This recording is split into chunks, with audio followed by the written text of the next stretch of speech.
Chapter 2. I said in my heart, Come now, I will test you with pleasure. Enjoy yourself. But behold, this also was vanity. I said of laughter, It is mad, and of pleasure, what use is it? I searched with my heart how to cheer my body with wine, my heart still guiding me with wisdom, and how to lay hold on folly, till I might see what was good for the children of man to do under heaven during the few days of their life. I made great works. I built houses and planted vineyards for myself. I made myself gardens and parks, and planted in them all kinds of fruit trees. I made myself pools from which to water the forest of growing trees. I bought male and female slaves, and had slaves who were born in my house. I had also great possessions of herds and flocks, more than any who had been before me in Jerusalem. I also gathered for myself silver and gold and the treasure of kings and provinces. I got singers, both men and women, and many concubines, the delight of the sons of man. So I became great and surpassed all who were before me in Jerusalem.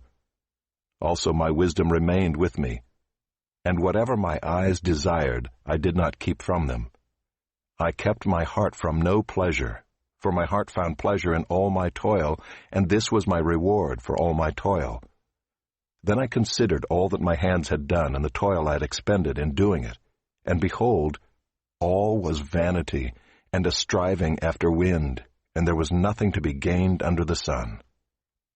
So I turned to consider wisdom and madness and folly. For what can the man do who comes after the king? Only what has already been done. Then I saw that there is more gain in wisdom than in folly, as there is more gain in light than in darkness. The wise person has his eyes in his head, but the fool walks in darkness. And yet I perceived that the same event happens to all of them. Then I said in my heart, What happens to the fool will happen to me also. Why then have I been so very wise? And I said in my heart that this also is vanity. For of the wise as of the fool there is no enduring remembrance, seeing that in the days to come all will have been long forgotten. How the wise dies just like the fool. So I hated life, because what is done under the sun was grievous to me, for all is vanity and a striving after wind. I hated all my toil in which I toil under the sun, seeing that I must leave it to the man who will come after me, and who knows whether he will be wise or a fool. Yet he will be master of all for which I toiled and used my wisdom under the sun. This also is vanity.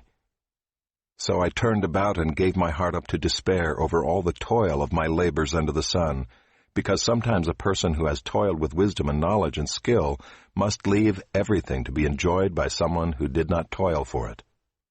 This also is vanity and a great evil.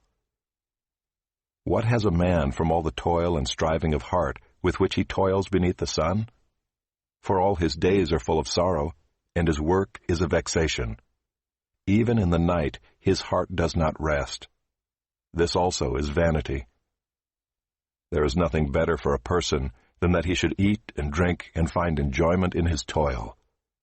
This also I saw is from the hand of God, for apart from him who can eat or who can have enjoyment?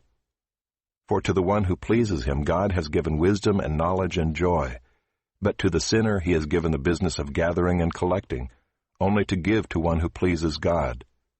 This also is vanity and a striving after wind.